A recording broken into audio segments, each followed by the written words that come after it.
Hello friends, welcome back to my channel again. मैं रश्मि प्रिया एक बार फिर से स्वागत करती हूँ आप सभी का मेरे चैनल रश्मि प्रिया व्लॉग्स में। दोस्तों, आज के इस वीडियो में मैं आपको दिखाने वाली हूँ सेल्यूलर जेल, जो कि अंडमान निकोबार की राजधानी पोर्ट ब्लेयर में बनी हुई है। तो अभी मैं खड़ी हूँ सेल्यूलर जेल के जस्ट बाहर। मैंने अंदर जाने के लिए टिकट ऑलरेडी ले ली है, जिसका प्राइस है 30 रुपीज पर पर्सन, जो कि ऑफलाइन इजीली अवेलेबल होता है। तो चलिए अब चलते हैं जेल के अंदर। मैं आ गई हूँ जेल के अंदर एंड अंदर घुसते ही आपको कुछ ऐसा व्यू दिखाई देगा जेल का। सेल्यूलर जेल अंडमान निकोबार द्वीप की राजधानी पोर्ट ब्लेयर में बनी हुई है। यह अंग्रेजों द्वारा भारतीय स्वतंत्रता संग्राम के सेनानियों को कैद रखने के लिए बनाई गई थी, जो कि मुख्य भारत की भूमि से हजारों किलोमीटर दूर स्थित थी। वह सागर से भी 1000 किलोमीटर दुर्गम मार्ग पर पड़ती थी। इस जेल को काला पानी के नाम से भी जाना जाता है। काला पानी का भाव सांस्कृतिक शब्द काल से बना है, जिसका अर्थ होता है समय अथवा मृत्यु। देश निकालो के लिए काला पानी का अर्थ बाकी बचे हुए जीवन के लिए कठोर और अमानवीय यातनाएं सहना था। दूसरे अधिकतर समुद्रों के पानी का रंग नीला होता है, पर अंडमान द्वीप के आसपास के समुद्र के पानी का रंग गहरा काला है, जो कि एक विशिष्ट बात है। इसलिए भी इस द्वीप को काले पानी का द्वीप या काला पानी कहते हैं।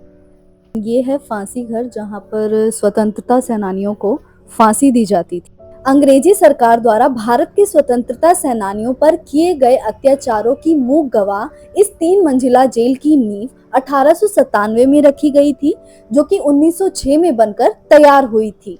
ऑक्टोपस की तरह 7 शाखाओं में फैली इस विशाल कारागार के अब केवल 3 अंश बचे हैं। कारागार की दीवारों पर वीर शहीदों के नाम लिखे हैं।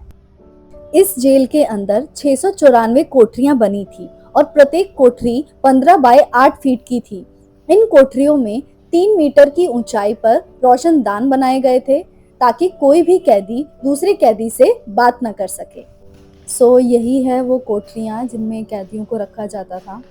एंड जैसे कि आप देख सकते हैं कि 3 मीटर के ऊपर रोशनदान बनाया गया है। एंड अंग्रेजों द्वारा इस तरह की जेल बनाने का जो मुख्य उद्देश्य था वो यही था कि जो कैदी थे वो आपस में मेल जोल ना बढ़ा सके। और इस जेल की सबसे बड़ी खूबी ये थी कि इसकी 4 दीवारी को एकदम छोटा बनाया गया था, जिसे कोई भी आसानी से पार करके भाग सकता था। लेकिन इसके बाद भी जेल से बाहर निकलकर भाग जाना लगभग नामुमकिन था, क्योंकि ऐसा कोशिश करने पर कैदी समुद्र के पानी में ही डूबकर मर जाते।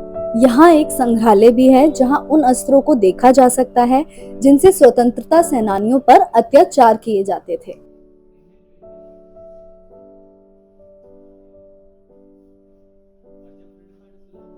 एंड 2 विंग्स के बीच में ये जो जगह है, ये वर्कशॉप हुआ करती थी, और ये है कोल्हू। इसमें सूखे नारियल डाले जाते थे और एक क्रांतिकारी कैदी को 30 पाउंड तेल एक दिन में निकालने के लिए कहा जाता था। और उन क्रांतिकारियों में ज्यादातर एफ्लुएंट फैमिली से थे, अच्छे खासे पढ़े लिखे नौजवान थे। एंड इसको बैल की तरह घुमाना पड़ता था। 30 पाउंड से कम तेल निकालने पर बड़ी सजाएं हुआ करती थी।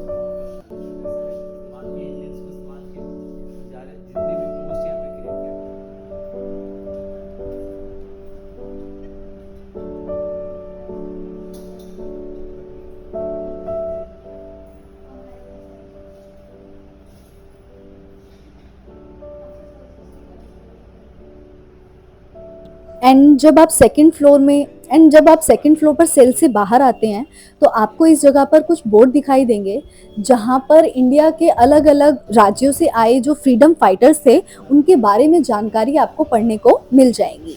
और अब चलते हैं ऊपर की तरफ जेल की छत की ओर, एंड देखते हैं कि जेल की छत से आसपास का क्या नज़ारा दिखाई देता है।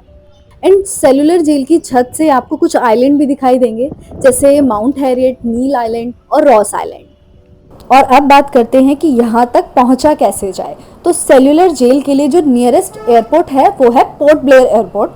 एंड एयरपोर्ट से जस्ट 4 किलोमीटर के डिस्टेंस पे सेल्यूलर जेल है, तो आप वहाँ से आराम से टैक्सी और कैब करके यहाँ तक आ सकते हैं।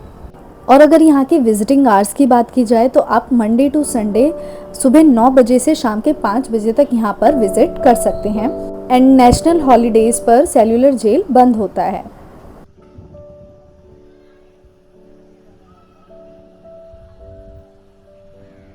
तो दोस्तों, इसी के साथ सेल्यूलर जेल का ये व्लॉग अब मैं करती हूँ यहीं पर खत्म। आप लोगों को ये व्लॉग कैसा लगा प्लीज कमेंट करके जरूर बताएं।